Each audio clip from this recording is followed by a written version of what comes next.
Hi, everybody. Jennifer Schaus here. We're coming to you live today from Washington, D.C., and thank you for joining us in our webinar series. We are covering the DFARS, also known as the Defense Federal Acquisition Regulation Supplement. Our webinars are on Wednesdays and Fridays, and they are complimentary and recorded. You can find all of our recordings over on our YouTube channel, which is complimentary.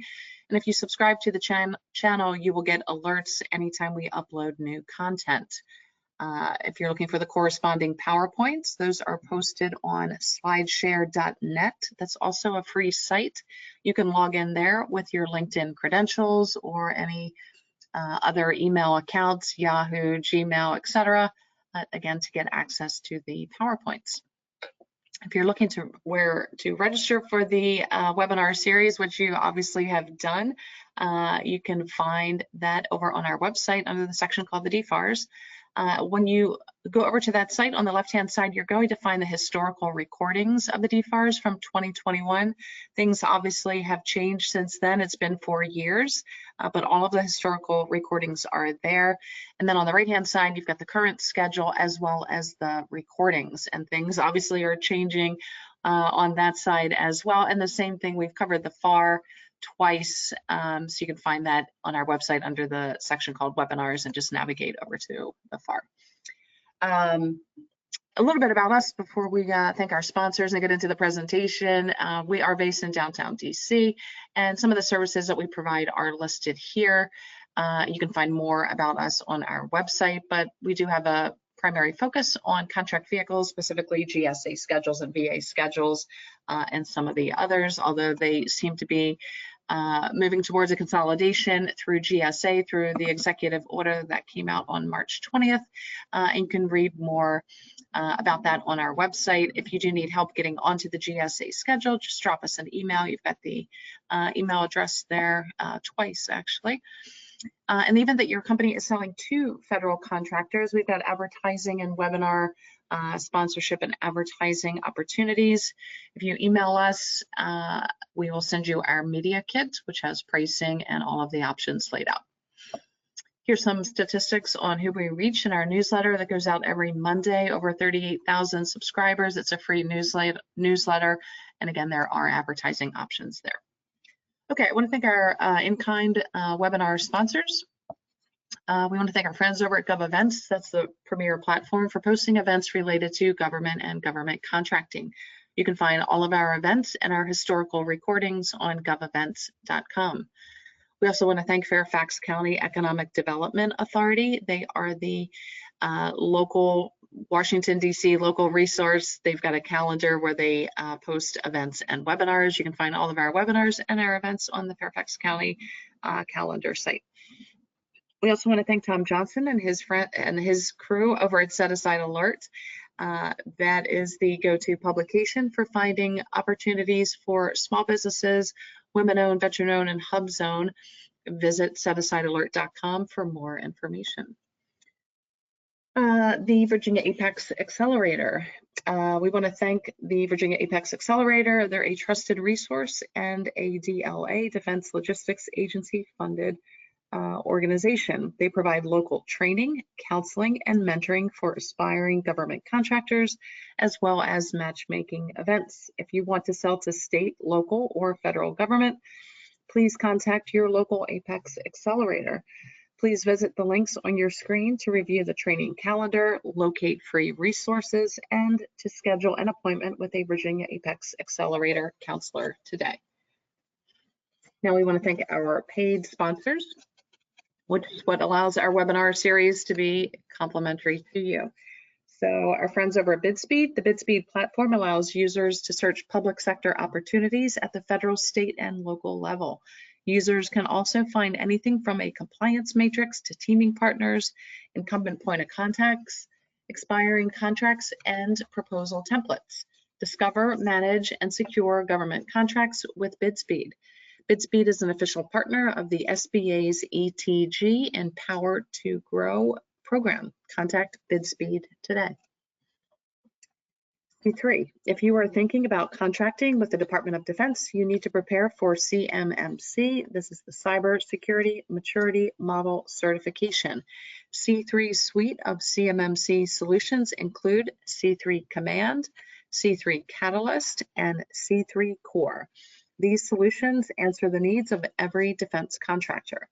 Whether your CMMC priority is a fast defined path to compliance, or you need the flexibility to manage multiple environments, C3 offers solutions. They are your partner with a deep expertise in IT, cybersecurity, and compliance. Contact C3 today. WorkPlan. WorkPlan is an online contract management and accounting tool designed for federal contractors and hosted by Amazon Web Services. Get and stay DCAA compliant, manage expenses, timekeeping, and forecasting. Plus, use the WorkPlan platform to manage your capture process and your CRM. Contractors can integrate their HR and payroll into this one easy-to-use solution. Contact WorkPlan today. Ateria. Ateria specializes in Microsoft Cloud licenses and services for government and contractors. They provide a business advantage for Microsoft Government Cloud licensing, managed IT administration, and security, as well as data intelligence services and solutions. They implement secure, compliant, and scalable solutions to enhance operations, reduce risk, and uncover opportunities. Contact Ateria for expert IT assistance. Last but not least, our friends over at Gov White Papers. Gov White Papers is the central hub for government and government contracting to find and post content geared towards solving public sector challenges. With your free membership, you can add relevant white papers, case studies, data sheets, and more, making your content available to a wider government audience. Have the expertise but not the content? Gov White Papers can also create materials to meet your specific needs. Join for free today at govwhitepapers.com. Okay, today we are covering the DFARS Part 215. We've got two lovely ladies that are going to be presenting. We've got Carrie Palmatier and Nina Lentz. They've got a great presentation. I took a peek at the slides. And Carrie, thanks so much for taking the time to be with us today and prepare the presentation. I'm going to turn the floor over to you now. Thank you, Jennifer. It's great to be back again. So for background, I'm a former Air Force JAG who actually did most of her career in the government contracting field. Then I ended up at a big defense contractor, United Launch Alliance, and have set up my own law firm to help the small companies navigate the maze of government contracting regulations. But I come from a background of having dealt with a good part of the FAR and DFARS, of course. I am a certified WASB and SDVOSB. I'll turn it over now to my cohort in crime, Nina Lenz. Thank you, Carrie. So my name is Nina Lenz. I'm a government contracts lawyer based in Minnesota. And I've been doing this for about 20 years, but in addition to federal contracting, I had also advised clients on state, local, and tribal contracts and grants. So my vantage point is something very broad in the procurement world. Basically, when the government spends your tax dollars, I get involved. Next slide. So we're going to be talking about DFARS Part 215, Contracting by Negotiation. Next slide. We have a short agenda. 3 parts really, and the first 2 are rather short. I'm going to set the table with some foundational concepts to understand the bulk of what we're going to talk about with DFARS Part 215 and how that changes the underlying general requirements in FAR for DoD purchases. We need to make sure that we have a shared understanding of what we're talking about. What do we mean by DFARS Part 215? Where does it sit in the context of procurement? The source of the rules, what we're going to talk about. And then I'm going to talk briefly about contracting by negotiation, just some fundamental concepts that are going to be important as we pull you through the DFARS. Then we're going to dig in to DFARS Part 215. Next slide. So here is our waterfall, the foundation of all federal acquisition requirements. The rules that govern the way the government purchases goods and services are in the federal acquisition regulations, which I'm sure all listeners are familiar with. We're talking today about the DFARS, which is a regulatory supplement. It adds to the FAR. It doesn't supplement the FAR. So if you're looking at a DoD contract, the FAR still applies, except as changed by the DFARS. And the DFARS are then right alongside the DFARS. You're going to see a further supplement by the procedures, guidance, and information documents, which are part of the DFARS. Now, these are not rules that go through the rulemaking process and end up in the CFR, like the DFARS and the FAR.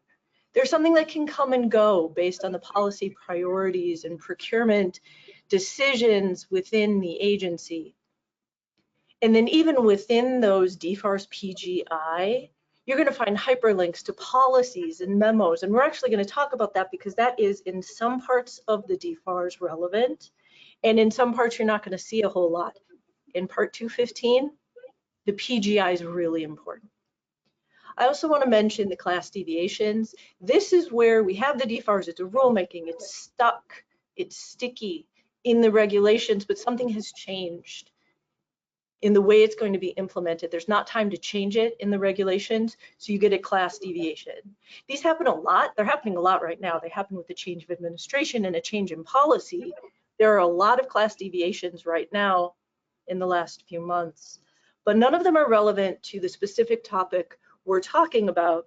But just know that if the DFARS have class deviations, you're not going to see it in the DFARS. You will, though, see it in your contract because all of these things show up in the solicitation. And they show up in the contract because they are required instructions and guidance to the agencies. Then the final part, well, I guess one of the final parts here, is the waterfall down to agency, sub-agency specific supplements. Because here, the Army itself, of course, part of the DoD, could add requirements itself. And this is not as common, but know that you might see that in your document. Also in the solicitation, you might see contract terms and conditions that are completely untethered to what you see in the regulations here. Next slide. So I mentioned that we've got the FAR. So the FAR here relevant is Part 15. And the DFARS Part 215 is what's going to supplement it. And there is significant guidance in the DoD PGI for this particular part of the procurement process. And then here's a link to the class deviations if you want to go check those out. Next slide. So let's talk about now basic concepts related to contracting by negotiation before we dig into the details. So the FAR and DFARS dictate when agencies use sealed bidding versus negotiation. And generally, sealed bidding needs to be followed when you have an award that's going to be based on price. Discussion isn't necessary. You can reduce the decision about what is the best purchase for the government to price. And you think you're going to get more than one bid. If you meet those requirements, generally the regulations say, just do a bid, put it out to bid. And in that context, we have some terms of art. It's an invitation to bid or a request for quote. You're a bidder. The basis for selection is price. There is competition in that. The competition is based on price. And the communications with agencies are really quite restricted because they just are not necessary. And you contrast that with negotiated procurement. This is where something other than price is going to be important. Something other than price is going to influence the government's decision to award a contract to a particular, here, offeror. And instead of just an invitation to submit a bid, you're going to submit a proposal. This is also competitive. The competition requirements exist, but this is also where if the regulations allow for a sole source award, there's going to be negotiation to make sure the pricing is fair to the government. The basis of selection then is not just price, it's the best value, which includes something other than price that goes on the scale. And an important difference here is communications with agency are encouraged with some limits. Next slide. Okay, another big picture orient you. This is the procurement process. On the left-hand side, we have what happens before the solicitation comes out, the award process in the middle, and then post-award. When you're in the sealed bidding context, you come in when there is an RFQ or an IFB. You submit your bid, there's an evaluation, not a negotiation, then there's an award. In the context of contracting by negotiation, you are involved as an interested offeror through a lot of the blue and then through the green. And there are even rights for you in communicating with the government in debriefings post-award.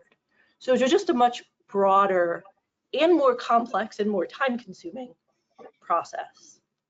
Next slide. So I talked about the importance in the negotiated procurement context to be having exchanges with the government. The idea here is that in the negotiated context, we want it to be more like a commercial purchase, where customers, buyers and sellers, they talk to each other and they come up with solutions that are creative. And so communication is encouraged before the request for proposals come out. You can talk to anyone in the government. Once you have an RFP, there are guardrails around this. Communications have to go through a central point at the contracting officer. And then after you've submitted your proposal, there's a formal process of exchanges, but they are still encouraged because it is a negotiated process. And we will talk about those later. Next slide. Final fundamental concept here before we dig into the DFARS is the concept of solicitations, right? So the government is not saying, give me your best price for this paper and I'll award it.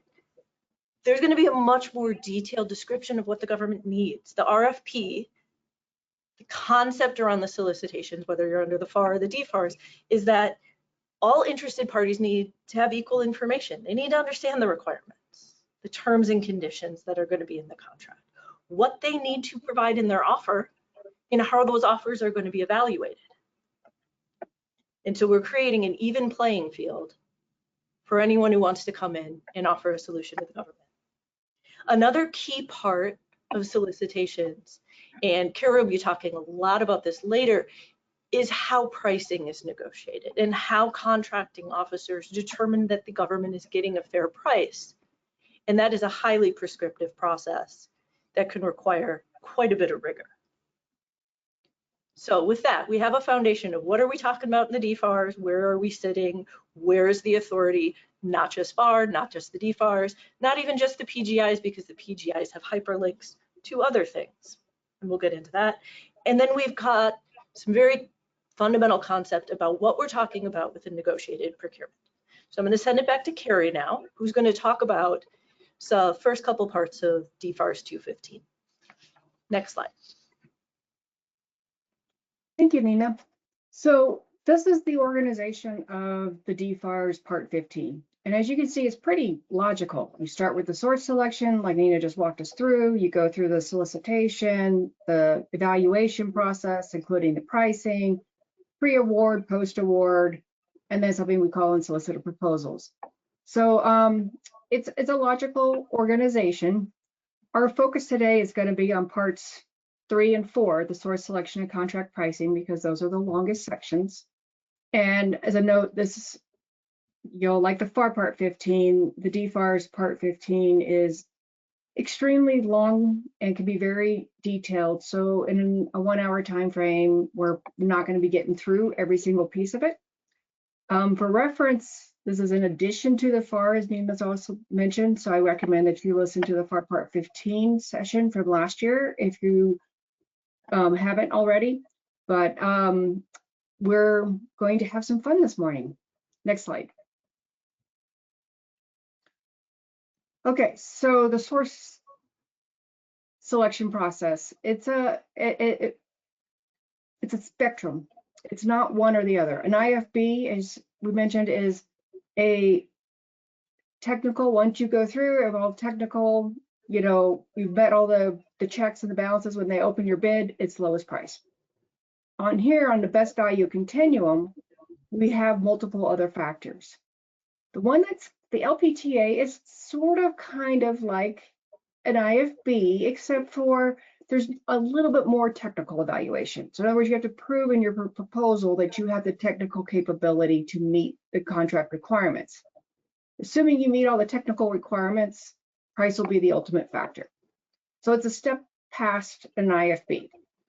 After that, we get into a trade-off where you have at least 2 factors, maybe 4 or 5, technical, price, past performance, management capability, others, and that the government then looks and says, hey, this one may be cheaper, but this one has better technical, or they're both equal, or this one's had some bad past performance, so we're going to go with somebody who's had good past performance. And it's other factors where the assessment is discretionary. So it does take longer, as she said. It's also more like what we do as a general basis. It's just as us as individuals, when we go to evaluate something, we pick what we like, and the price may be a portion of it. But the DoD documentation is significantly more complicated, and that's what we're going to be talking about. So next slide. Okay, so LPTA, we're going to go in detail. The FAR has an LPTA also. But what the DFARS does is that it augments and says it prohibits DoD contracting officers from using this method when they are procuring IT, cybersecurity, systems engineering, technical assistance, electronics, PPEs, operations overseas, knowledge base, aviation critical, contract auditing, major defense acquisitions. And that's because the DoD has already made a determination that price is not the most important factor for these categories. Some other factor, whether it is technical capability or past performance or quality, something else is a more important factor than price, and so LPTA cannot be used. Some other part of the trade-off process, the degree to which price is the absolute factor, is the weight of price as a factor, may still be used, but LPTA is not allowed for these categories. Next slide. Okay, now some other ones, again, most of it's going to be in the FAR. So we're talking about just the DFARS changes. DoD has a couple other areas in the best value continuum. When they're purchasing tents or other types of temporary structures, so you can have a hard facility that's temporary and that it can be set up and taken down quickly, they have to be on a best value basis. And that best value basis can't just include the price of that structure. It has to include the total life cycle cost. So the ability for equipment, trust me, tents can be very hot and very cold. So your ability to add in air conditioning and heating, the fuel, the electricity to operate those structures, the period of time, the whole value for how long that tent or temporary structure will cost the DoD for the life of that structure has to be considered.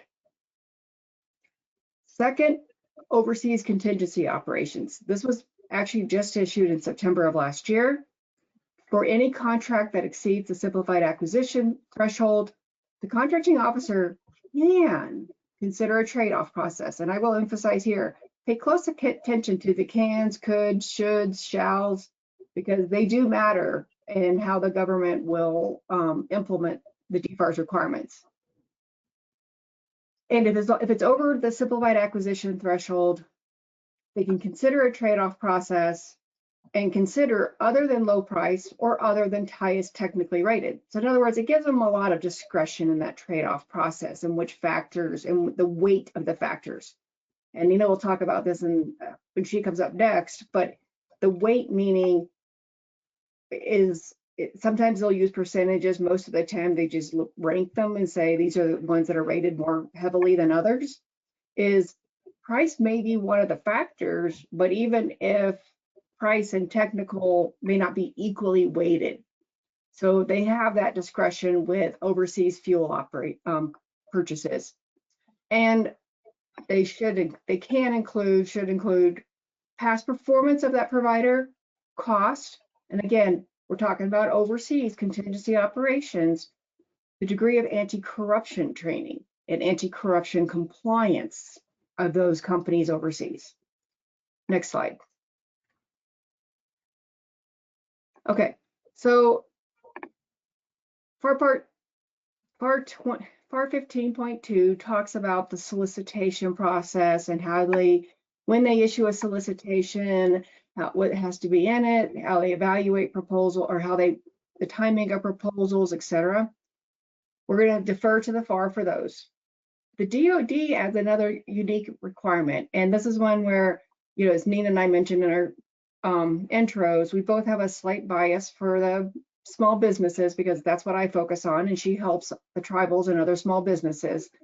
So this is a little bit of a nice one for us, but it does matter because large businesses are definitely impacted by this.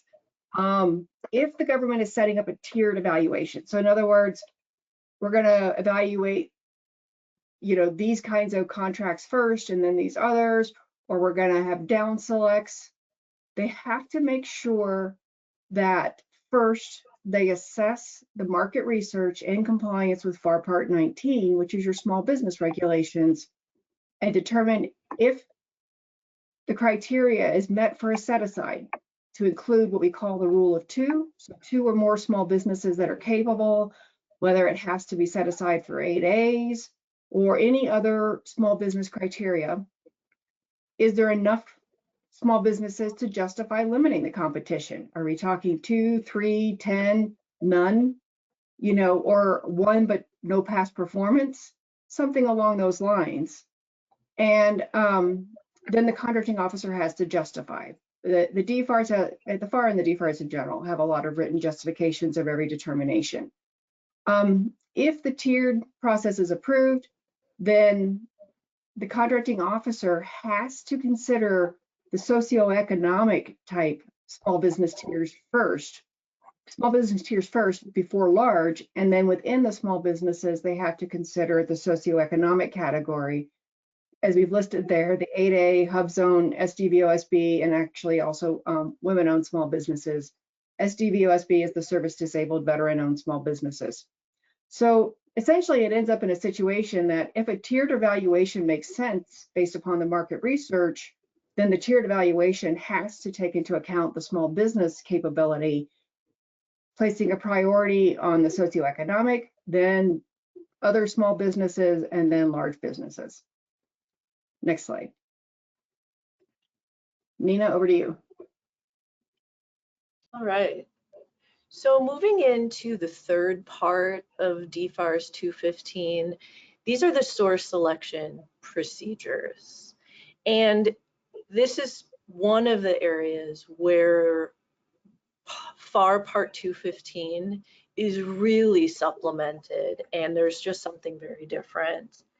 In fact, if you look at FAR 15.3, the source selection procedures, it's really actually pretty thin.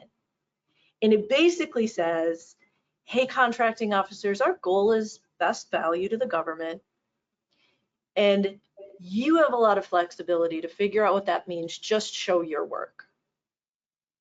So the DFARS adds a little bit of heft and wraps a little more requirements around that. But the PGI 215.300 includes a hyperlink to this memo. And this, notable, a memo, these can come and go.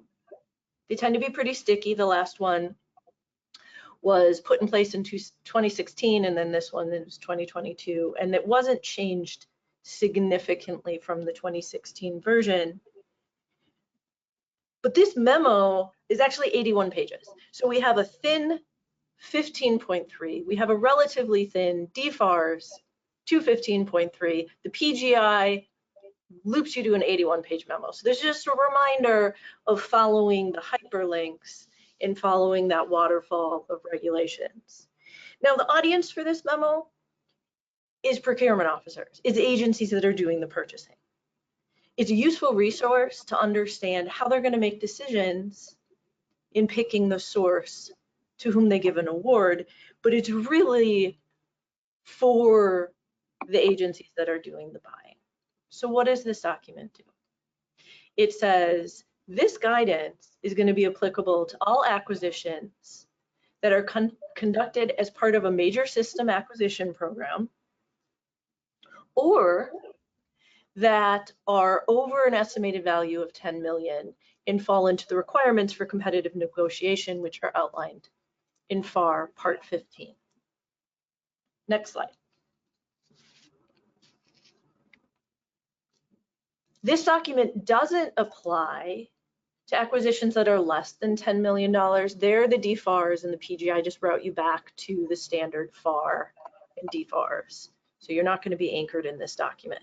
Now, is that something you have to figure out as a contractor? No, unless things go haywire and you are unhappy and you're trying to figure out what you could possibly complain about. This is going to be defined in the documents that you get from the contracting officers, but this is what's going on in the background. This document requires source selection plans and source selection teams, and is even really prescriptive about who needs to be on the team depending on the value of the procurement. On the right here, you can see basically an org chart. For solicitations that are going to be over $100 million, that is a lot of people working together to make a decision about how to spend our tax dollars. The document also says that contracting officers should conduct discussions with offerors.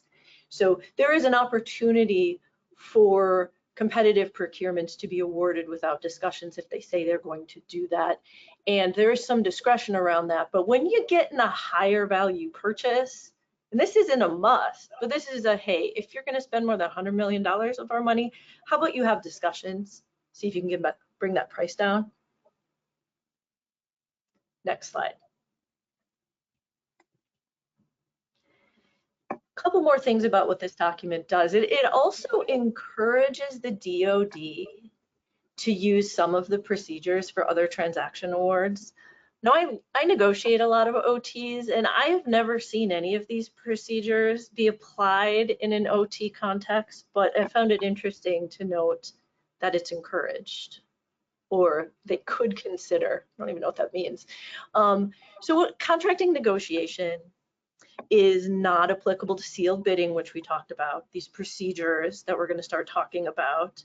They're also not applicable to certain other kinds of awards where there are just different procedures outlined, like a broad agency announcement, or like a DARPA research project, architecture and engineer services, or the small business research and tech transfer acquisitions. Now, there's an asterisk on a couple of these, because in certain situations, this memo that we're talking about encourages contracting officers to apply these procedures if what's going to be awarded is over $10 million. So if you're acquiring, if the government's going to acquire some commercial products and services under FAR Part 12, but the value's high, and so some of the pricing is going to be tucked under FAR Part 15, then they're encouraged.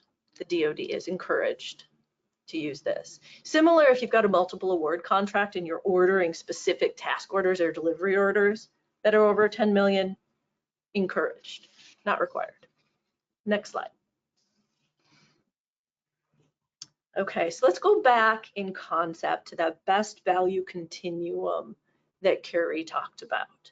We've got the sealed bidding, where price is the only thing that matters. And then we're gonna have other procurements where something other than price is more important to the government's decision. They're gonna pay more because overall the solution is better to the government. It's the best value. There are two primary types of source selection procedures for scoring proposals. And within that memo directing source selection for DoD, they give the DoD source selection teams some discretion to pick among these. And the two most important ones here are the subjective trade-off. Trade-off means I'm willing to trade price for something else. I'm willing to pay more in exchange for something nicer. And then the value adjusted. So let's talk about the subjective trade-off. Here, we're not going to put a quantifiable value on the higher technical solution. And we're going to tell you it's going to be subjectively evaluated. Here's how price and non-price generally relate to one another, their relative importance. But we're going to own the responsibility to use our subjectivity as contracting source selection decision teams. We're going to own that to document and really prove why we're going to pay more for something, because the higher technical solution is just better for the government. So there you just kind of lean into the idea that it is subjective, and we'll have paperwork that makes it a sound and justifiable decision. The other way to do a trade-off is to say, well, we're going to adjust the value of price in some kind of quantitative way. So this is value adjusted, total evaluated price. First, we come up with your total price, and then we see if offers that have higher rated technical scores, and we'll talk about what that means, if they're worth the higher cost, and the RFP is going to find a way to quantify higher technical ratings in a monetary way, so that it's somewhat subjective in figuring out how you score the technical offer as being higher and what it's worth, but then you come back in and it is a price evaluation. There's just a monetary value around the non-monetary adder. Carrie talked about the lowest price technically acceptable. There are two more concepts in the memo. They are not used as often. You can go to the member and read about them. One is performance price trade-off, which is really only available when you have pre-qualified approved sources.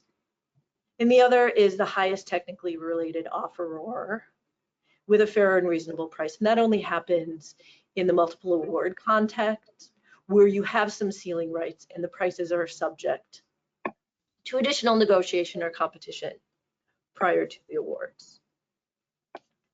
Next slide. So regardless of which method on the best value continuum, whether it's subjective, trade-off, or the value-added total evaluated price, or value-adjusted total evaluated price, regardless of what's happening, source selection teams are directed to do a couple things. First, try to simplify the RFP, only be subjective where necessary, which means the first thing they need to do is figure out all the different gating mechanisms they can use, where it's go, no go, up, down. And then you need to have a solicitation that makes it very clear what you're using to evaluate significant, or whether they're primary factors or sub-factors. But you need to be very clear in the solicitation how they relate to one another in importance, in emphasis. And agencies are directed further to just make sure that if you're going to have different factors, make sure that they can be compared against one another to have a meaningful comparison. One additional thing that the DFARS says is, if you think, because you're only going to put out an offer for negotiated procurement if you think you're going to get more than one offer. But what happens if you only get one? Contracting officer can award. That's fine. But they're directed under DFARS to do a little homework, figure out why only one offeror bid on this, and then document that feedback. Next slide. So the evaluation factors under FAR and DFARS are, for the most part, similar. There are a couple important differences. So similar, the factor, sub-factor weighting, gating criteria, the go, no go. In all cases, they're going to evaluate the quality of the product or service being offered, which quality is really the non-cost factors that include performance. And in the DFARS context, technical evaluation and the evaluation of technical risk is required. That is not a requirement under the FAR. Past performance is usually required. There are a few exceptions to this.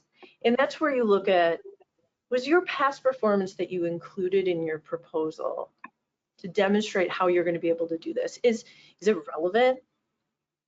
Is it recent? Did it demonstrate some good level of quality in your performance? The weighting requirements is really important, and this is under the FAR and the DFARS.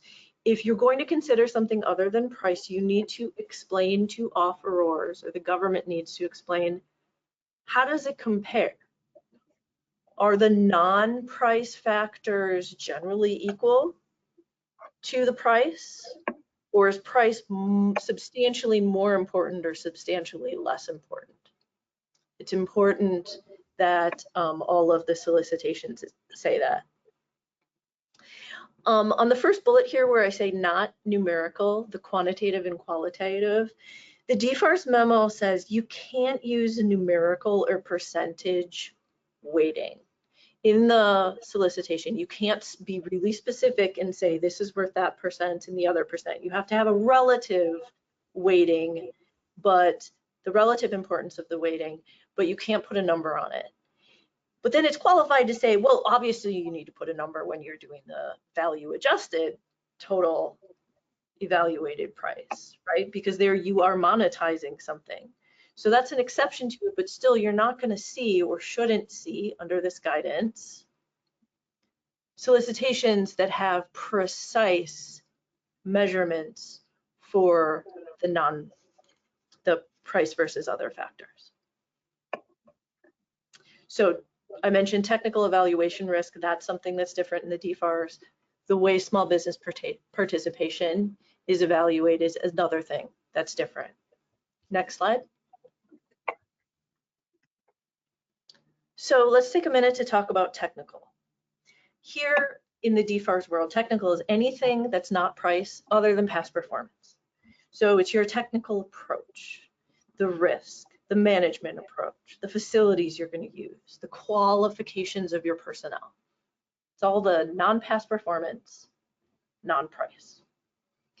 And DFARS procurements that are subject to this memo, which is the over $10 million, it is required for source selection teams to evaluate both technical and the risks related to technical.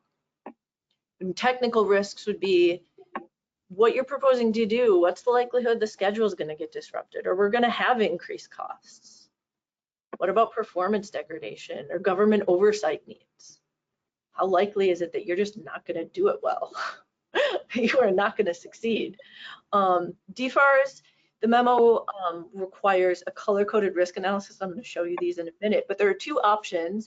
One is that they're going to look at the technical on the merits and then risks separately. The other is that they're going to combine them. Next slide. Okay, this is the technical rating method chart, and I know Carrie used this when she was in the government. This has not changed. It's really looking at the quality of the proposed approach. Green is acceptable, and then it goes up to blue being good and red being unacceptable. Looking at the strengths, weaknesses, deficiencies in your proposed technical approach. If you're looking at the technical and risk separately, you go to table 2B. Next slide.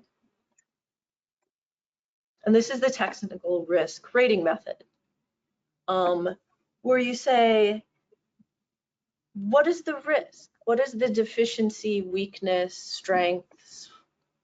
Are we concerned with the technical risks? Here you're going to see cost as one of the issues, in addition to schedule oversight, likelihood of success, and degradation of performance. If this is an agreement that's fixed price, cost is not a consideration in risk because it is fixed. Next slide. And then this is what it looks like when you collapse the two, where the technical rating and risk are combined. Next slide. So one of the key ways, similar to what Carrie talked about before, the consideration of small business is different in the DFARS context. So the FAR doesn't require small businesses, consideration of small businesses, small business plans and participation, but the DFARS don't. So if you get an offer, if you're submitting an offer as an other than small business, then the DFARS can encourage agencies to take a look at the extent to which the subcontracting plan that is included identifies the firms, small firms they're going to use, whether they're enforceable commitments to use them. Are the small businesses actually going to do something complex? Is there going to be a variety? Is it realistic, the plan? What's the past performance of the big business? Have you followed through on your commitments in the past? And what's the total participation? Like, what's the number on your goals? Next slide. A new requirement is that the DoD, in evaluating past performance of small business concerns for competitive solicitations, they have to take a look at the past performance for affiliates of the offeror. And so this is particularly helpful for entity-owned firms like a tribally owned business looking at other affiliates that have done the work. And this is just a must, to Carrie's point of keeping it concrete. Next slide. Okay, my final slide on the source selection procedures. The DFARS and PGI memo adds a lot of documentation and procedural requirements beyond what you're going to see in the FAR. But in both cases, you submit your proposal, there's going to be an initial evaluation. In certain cases, there can be an award without discussions, but that only happens if the RFP said so. Then there's an opportunity for the government to get clarifications if trying to figure out whether or not who's going to get the award without discussions. So these are minor little tweaks and clarifications. They're called communications. If they're using those discussions to decide whether or not a bidder is in the competitive range. So if it's not without discussions, then the government defines this competitive range, which is narrowed the field of folks with whom, or offerors with whom they're going to have discussions. These are exchanges. This happens in the sole source context too. The government discusses, in addition to the competitive procurements. And the goal here is to encourage a proposal revision, right? This is a real negotiation where they're trying to get someone to come back with a better price, better offer. These discussions or exchanges can't favor one offeror over the other. Once you're in the competitive range, it's got to be fair. And there's also a duty the government has to protect the information of offerors, technical, price, references. Given the government a lot of information, and they have an important duty to keep those protected.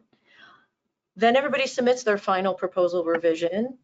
Agencies take a look and evaluate, conduct a comparative analysis, document their best value decision, and issue a source selection document. And I'm not going to get in the details here, but it's important to know if something comes out not the way you wanted it, and you want to understand what they did on the back end to make the choice or should have done.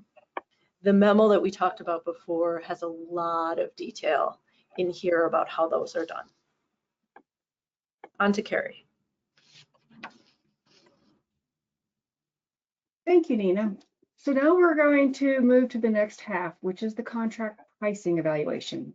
And this is after the proposals are submitted and the government is evaluating the proposals to the pricing of the proposals, whether it's a fixed price or cost, to ensure that the government gets pays a fair and reasonable price for the products or the services. Like what the source selection process that Nina just talked about, this is a very long and complicated section. It is very heavily in the procedures, guidance, and instructions for DoD. Additionally, it has a clause in lieu of some of the FAR clauses, and it's also, we can also get into other guidance, such as there's DCAA audit memos and the DCAA audit manual. your cost estimating and accounting system requirements. And for large companies, we can even get into the cost accounting standards. So I just want to understand that this is a very big process with a FAR plus the DFARS plus all these side rules. We're going to keep it as short as we can considering the time for today. And there are differences between what fixed price versus cost, whether you're over what we used to call as TINA, but is now is the cost truthfulness and cost and pricing data statute, and which is $2 million, how we evaluate sole source, how we evaluate commercial items that are not in a catalog, where the price is not in the catalog. So we're going to talk through all of those different categories this afternoon for you. One thing of note is that these DoD additional requirements that we're going to talk about that validate the DoD is paying a fair and reasonable price are actually statutory. They come out of Section 831 of the 2013 NDAA, so 12 years ago. And that's because DoD has a lot of money, therefore it has large value contracts. Therefore, for the government to really understand where it's spending its money is necessary to ensure that we protect our public fisc, meaning the amount of money the government spends. I'm getting into the slide still, but the cost estimating system, we're not going to spend a lot of time on that because it's, again, just time constraints. But as a note, DoD has a cost estimating system that applies through Part 15. Technically, it applies to all contracts that are in excess of the $2 million. But it's for small businesses or anything, or any contract less than 10 million, it's more or less that you just have to have a system with internal controls. If you are over $50 million in the previous year and over $10 million for the previous year, government contracts subject to these requirements, essentially kind of aligning with the CAS requirements, then you have the very detailed additional multiple controls, evaluations. DCAA has approved your process, and it's a much more burdensome situation. Otherwise, there's an expectation that even if you are a commercial item and or service or product and you're going through a competitive proposal process following the Part 15 procedures, you have to be able to support your price. And we're going to talk about that now. So as you can see, the DFARS does spend particular attention on commercial products or services purchased on a sole source basis, especially those that have not been offered for, that have not been sold in substantial quantities, but have been offered for sale. And if you, quick reminder, if you haven't taken the FAR or the DFARS commercial classes on Part 12, commercial determinations have a two-part series. One, the part that happens under Part 12, which is, does the good or service meet the definition of a commercial, of commerciality in FAR 2, the FAR definition? If it does, then there's a second step, and that's what Part 15 focuses on, is the commercial price fair and reasonable? There's not an automatic assumption that simply because something is a commercial product or service, that the price is fair and reasonable. It's a two-part analysis. And that's what we're going to be talking about a little bit with this contract pricing section. Unless the commercial pricing is catalog, meaning publicly posted, or you have a substantial sales history that shows that the commercial market has set your price, be prepared to have to provide equivalent level of information, maybe not certified, but equivalent level of information to support your price reasonableness. Many commercial companies are shocked by this because it seems extremely intrusive if you're not used to government contracting. And your assumption is, well, it's commercial, I'm exempt, I shouldn't have to do this. The exemption is only for the certification, not for the price analysis, price reasonableness determination.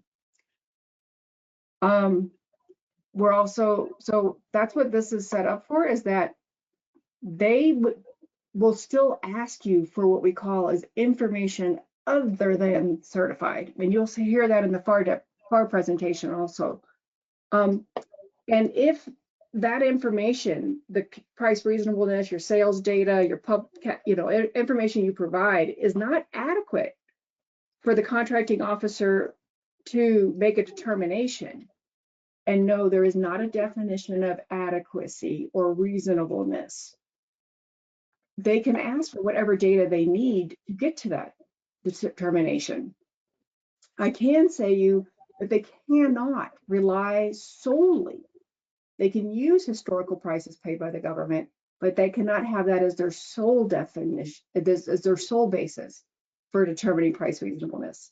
And those historical prices have to consider currency. Was it a year ago or was it 5 years ago? The quantities, was the prior price based upon buying 100 or 1,000?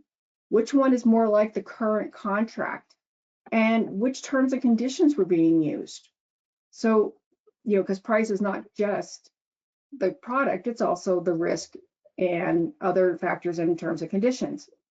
So the government has to do, the DoD has to do this assessment. I will say, the more you explain your pricing process and provide this context of currency, quantities, the terms and conditions that affected your price differences at the different past histories of government procurements or other sales, if commercial sales, help the government contracting officers make the determination by providing them sufficient information to understand. Next slide, please. Okay, so initially, the government is supposed to do a price analysis. And that's especially if it's fixed price, commercial, some other basis. And as you'll hear in the FAR has set it up, price analysis are required for the firm fixed price commercial. And since commercial is firm fixed price commercial, they have to do a price analysis. What the DFARS sets up is that if the contractor refuses to provide sufficient cost and pricing, so the contractor may provide cost and pricing, it may not be sufficient for the contracting officer, then the contracting officer has to escalate the matter to the head of the contracting activity, up through the chains, but eventually to the head of the contracting activity. This does two things. One, it helps the contractor understand how serious this is, but two, it also provides additional reviews to ensure that the contracting officer is being reasonable. So that's where you're going to be working and communicating and trying to have the company and the government understand the different viewpoints and sides for each group.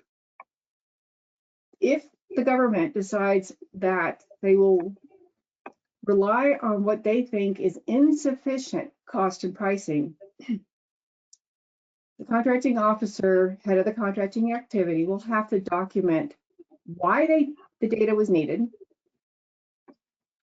why they made the decision and the trade-off to go ahead and accept the cost and pricing that was available, but then most importantly, how will they ensure that they are not in this position in the future where they have to rely upon, to make a purchase without having sufficient cost and pricing information to determine price reasonableness, to include growing the supply chain and increasing competition. So that's very important. Next slide. And I know we're at time, so we're going to walk really fast. Fine, you're fine. Okay, thanks, Jen. I know I always do this to you.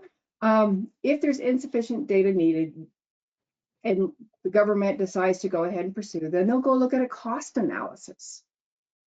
And again, this aligns with the FAR. There's just subtly different requirements in the DFARS, especially in commercial item, I say commercial item out of habit, the commercial services and products. They're supposed to accept the company's standard record keeping format. So if the reason why the contractor can't provide quote unquote sufficient cost of pricing information is they don't have it, because that's not how their bookkeeping records are maintained. that's where we get into this. Do they continue to rely upon a commercial product, or do they build up competition to see where else they can have other information, what kind of market research they can do in the future? They will have to consult with DCAA and DCMA to see what those two entities have access to broader nationwide. Because remember, your contracting officer is local. DCAA and DCMA can access analyses done by other auditors and DACOs, ACOs across the country. And then, depending upon what area commercial product and services we're talking about, but specifically where it's a modification of a type, or that the differences are the DoD requirement versus the commercial, and what is that price increase for the DoD requirement? Bring in your technical team, is what the contracting officers are going to be told, and have your technical team analyze those technical differences and as to whether the price associated with that additional requirement for DoD is a fair and reasonable price. So essentially what you're seeing in this is a push to obtain more reviews, more information to dig into and understand that cost and pricing. This does a couple things for the contractors. It means the contractors are gonna have to provide more information, and the negotiation is gonna take longer because there could potentially be audits and other activities. So commercial companies tend to assume that I'm a commercial product or service, therefore the government has to take my price. That's not the case with at least the DoD, and there is this extensive guidance in the PGIs for this. Next slide. Okay, before I go into that, you can leave the slide where it is, Jennifer. But some other notes, profit. We already, in the FAR, there's a discussion about when and what kind of profit, how much profit can be obtained. For the DoD, there is additional requirements in the DFARS that require the contracting officers, as part of this price assessment, do a performance risk allocation between the contract type to assess profit. And there's a very elaborate process with the weighted guidelines. I'm not spending a lot of time on it because, again, we're at time. And then two, like we heard in part 12, the DoD is allowed to consider non-traditional defense contractors to be treated as a commercial product or service, even if they don't meet the definition. So it can be a government unique product or service, but if they're non-traditional, the contracting officer may, not required, but may treat them as commercial. What you will see is in the proposal process, there will be a clause that says we may treat that, which means you as the offeror need to put into your proposal, hey, raising my hand here, I'm a non-traditional, would you please treat me as a commercial product or service? And then I would recommend that you address how you can help the government get to the fair, reasonable price information, even though you're going to be asked to be treated as a commercial product or service. And then if you're in the world of major weapon systems, don't forget there's additional price requirements in DFARS Part 234, which Nina and I coincidentally will be presenting on in a couple months.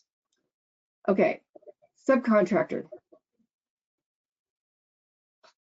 So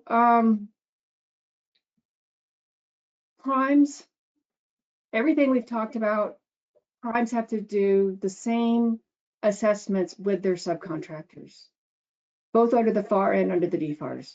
And there is a real focus in the DoD on what was known in the FAR as excessive pass-through charges. There's 8 additional factors that contracting officers have to evaluate that the primes and higher tiers have done on their subcontract pricing, and to make sure that the government is not paying cost on top of cost on top of cost as a result of the tiers of subcontractors. Sometimes, especially if a subcontractor is a significant portion of the work, the government's even supposed to assess, should we obtain this good or service direct from the subcontractor so we don't have these additional costs associated with the primes? Primes are supposed to, or sorry, not supposed to, primes have to do the same thing with the price analysis and cost analysis. But subcontractors don't have to give primes access to their detailed financials. If that happens, then the prime informs the government and a DCMA or DCAA proposal audit assist will be requested. Depends upon the value of the subcontract and the quantity of work in this portion, but that will also delay the evaluation and negotiation process because DCMA and DCAA are not they're a little busy, and so it can take time to get an audit. And by the way, even if the subcontractor says, hey, prime, we work with you all the time, we're okay, sign the NDA, have your auditors come in, just make sure your auditors don't give the information to other parts so you can't compete with us, etc. The government could still request a DCAA audit. So even if the prime has access, the DoD can still request a DCAA audit. And they do that in a couple situations. One, they think that that prime and sub have too close of a relationship, maybe too related, too much activity together where the prime may not be independent enough.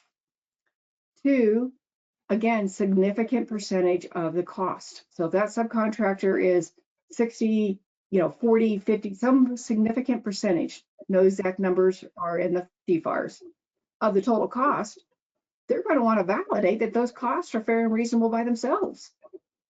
And just keep in mind that as you're dealing with your primes, trust me, I push back all the time, but have some sympathy because not only is this a cost and pricing analysis under the FAR and the DFARS, but if that prime has approved business systems, meaning the approved cost accounting and purchasing systems, how they evaluate a subcontractor's price matters because it can affect the approval of those systems. Next slide. Okay, so we got past the hard ones. Now, we've talked about in the FAR, you get briefings, debriefings, post-award, pre-award notifications, protest alignment. All of this also connects in with the protest requirements and deadlines in FAR Part 30 or in FAR and DFARS 33. So recommend you listen to that if this matters to you. But the Congress did emphasize additional debriefing requirements for DoD. And this is a new requirement since the 2021 presentation. So the FAR has that a debriefing is required if the contractor requests one within 3 days after award, and the debriefing has to occur within 3 days, can be oral and writing, doesn't set up a minimum standard for what it constitutes a debriefing. The DFARS has more strict requirements for contracting officers, especially in contracts that exceed $10 million. Next slide.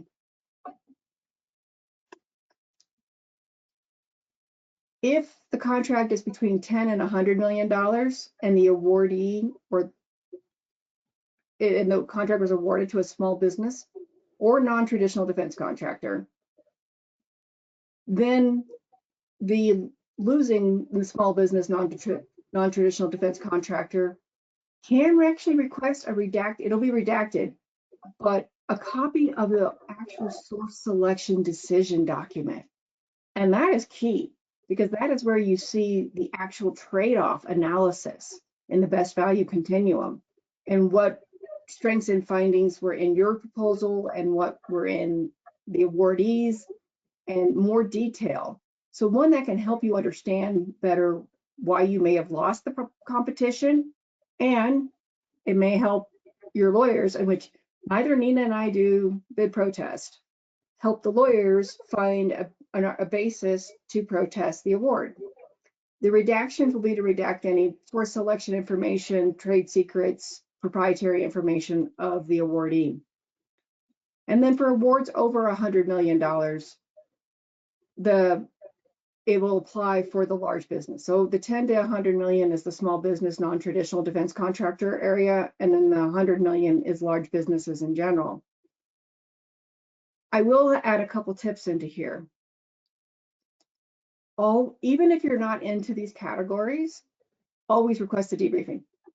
Always, always, always. Even if you win, still request that source selection decision document. The reason why is it helps you understand what you did right so you can repeat it in the future for other competitions. It helps you learn and grow. It's not, there's a sense that has become a fact that debriefings are for the purpose of the losing offerors to protest. And I understand that that is what happens, but it shouldn't just be for that purpose.